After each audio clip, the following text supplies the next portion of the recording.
నమస్తే welcome to CM today నేను మీ మధు నరేంద్ర మోడీ తొలిసారి ఎంపిక విజయం సాధించగానే నేరుగా ప్రధానమంత్రి అయ్యారు.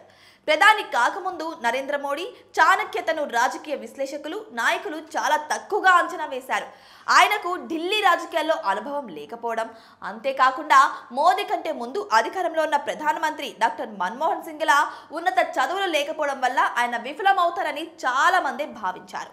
కానీ అత్యున్నత పదవులను చేపట్టడానికి విద్య లేదా విశేష అనుభవం అవసరం లేదని నరేంద్ర మోడీ నిరూపించారు. రాజకీయ రంగంలో రాణించాలంటే సాధారణ జ్ఞానంతో పాటు అదృష్టం కూడా చాలా ముఖ్యమైన పాత్రను పోషిస్తాయి. ప్రధాని మోడీకి ఈ రెండు పుష్కలంగా ఉన్నాయి.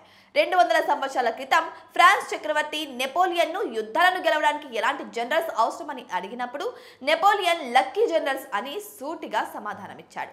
ప్రధానమంత్రిగా మోడీ విజయవంతంగా కొనసాగుతున్నారు. నరేంద్ర మోడీ ఇప్పుడు ముఖ్యమంత్రి, ప్రధానమంత్రిగా 25 సంవత్సరాలు విజయవంతంగా పూర్తి చేసుకున్నారు.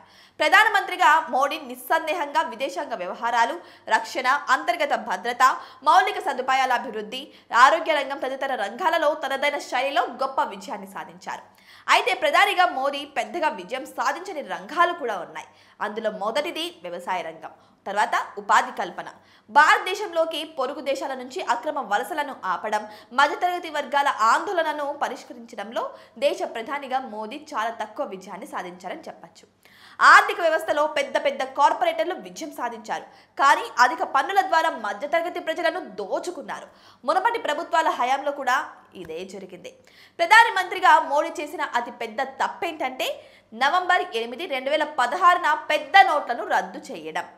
నోట్ల రద్దు దేశ ఆర్థిక వ్యవస్థను కుంగదీసిందని చెప్పచ్చు. స్వయం ఉపాధికి ఎదురు దెబ్బ తగలడం మధ్యతరగతి ప్రజలను దెబ్బతీసింది. నేటికి ఈ వర్గాలు పెద్ద నోట్ల రద్దుతో ఎదురైన పరిణామాలతో బాధపడుతున్నాయి. అధికంగా వస్తు సేవల పన్ను, ఇతర పన్నులు మధ్యతరగతి ప్రజల ఆర్థిక స్థితి, పొదుపు, కొనుగోలు శక్తిని హరించివేశాయి. దేశంలో గణనీయమైన సంఖ్యలో ఉన్న మధ్యతరగతి వర్గాలు సంపదను కోల్పోయినందున ఇది ఒక రకంగా పెద్ద ఎదురు దెబ్బ అని చెప్పచ్చు. ఇక వ్యవసాయ రంగ అభివృద్ధి కోసం ప్రధానిగా మోడీ తగినంత శ్రద్ధ, నైపుణ్యాన్ని చూపలేకపోయారు. వ్యవసాయాన్ని పునరుద్ధరించడానికి పెద్ద గ్రాంట్లతో కూడిన సాధారణ విధానాలు సరిపోతాయని మోదీ భావిస్తున్నారు. కానీ ఆ మందు వ్యవసాయ అభివృద్ధికి పనిచేయడమే లేదని చెప్పచ్చు. ఇక నరేంద్ర మోడీ తర్వాత ప్రధానమంత్రి పదవిని అధిష్ఠించేది ఎవరు? మోదీ బీజేపీకి ఎదురవుతున్న అతిపెద్ద సవాల్ ఏంటంటే మోదీ తర్వాత ఎవరు బీజేపీ ప్రభుత్వానికి నాయకత్వం వహించగలరు? నాయకత్వ కమిటీ వ్యవస్థ విఫలమవుతుంది. ప్రధాన సమస్య ఏంటంటే మోదీ పార్టీతో పాటు ప్రభుత్వంపై కూడా ఆధిపత్యం చెలాయించారు. వరుసగా 3 జాతీయ ఎన్నికల్లో విజయాలను కూడా సాధించారు. వారసత్వం ఎల్లప్పుడూ కష్టమైన విషయం. మోదీకి దానికోసం ఎటువంటి ప్రణాళిక లేదు. మోదీకి రాజకీయ వారసులు లేడు. ఇక భారతీయ వారసత్వ రాజకీయాలను ఆయన నియంత్రించగలిగాడు. ఇటీవల ఒక సందర్భంలో రక్షణ మంత్రి రాజ్నాథ్ సింగ్ ఇలా అన్నారు: 2047 వరకు ప్రధానమంత్రి పదవి ఖాళీగా లేదు. ఆయన ధైర్యంగా చెప్పిన మాటలు అవి. కానీ రాజ్నాథ్ సింగ్ వారసత్వ ప్రణాళికను అభివృద్ధి చేయగలరా అనేది ఓ ప్రశ్న. మోదీ సాధించిన విజయం బీజేపీకి 15 సంవత్సరాల జాతీయ ప్రభుత్వాన్ని ఇచ్చింది. వాస్తవానికి బీజేపీ, ఆర్ఎస్ఎస్ నాయకులు పవర్ అండ్ పాలసీలో వాటా కోరుకుంటున్నారు. మోదీ వారు కోరుకుంటున్నది సమకూర్చగలుగుతాడు. కానీ అసలు సమస్య ఏంటంటే బీజేపీ ఇతర పార్టీల నుంచి కొత్త నాయకులను తీసుకునేందుకు మాత్రమే ఉన్నత స్థాయికి ఎదిగింది. వారు లేకుండా బీజేపీ ఎన్నికలలో గెలవదు. ఈ క్రమంలో బీజేపీ సొంత నాయకులకు ప్రాధాన్యత ఇస్తే బీజేపీ ఎన్నికల వరుస విజయం దెబ్బతింటుంది. అది మోదీ సారథ్యానికి బీజేపీకి చాలా పెద్ద ప్రమాదం. కమలనాథులకు ఎదురవుతున్న ప్రశ్న ఏంటంటే మీరు ఎన్నికల్లో గెలవాలనుకుంటున్నారా లేదా విశ్వాసులను సంతృప్తి పరచాలనుకుంటున్నారా? దీనికి మోదీ తగిన సమాధానం కనుగొనాలి. చాలా కాలంగా అధికారంలో ఉన్న అందరు నాయకుల మాదిరిగానే సైకోఫాంట్లు, పరాన్న జీవులు గుమికూడుతాయి. ఇక బీజేపీ కాంగ్రెస్ పార్టీని అనుకరిస్తుందా అనేది ఒక ప్రశ్నగా మారుతుంది.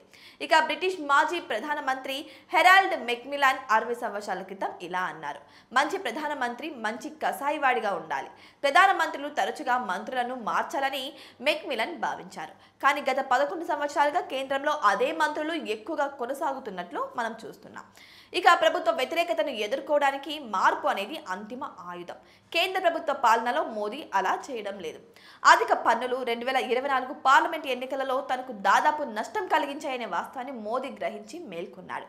ప్రధాని మోడీ పనులను తగ్గించడానికి ప్రయత్నిస్తున్నారు. భారతదేశం 2014 నుంచి అధిక పనులను ఎదుర్కొంటుంది. దీంతో చాలా మరమ్మతులు చేయాల్సి ఉంది. ప్రధానిగా మోదీ మధ్యతరగతి వ్యవసాయంపై దృష్టి పెట్టకపోతే అపారమైన రాజకీయ సవాళ్లు ఎదుర్కోవాల్సి ఉంటుంది.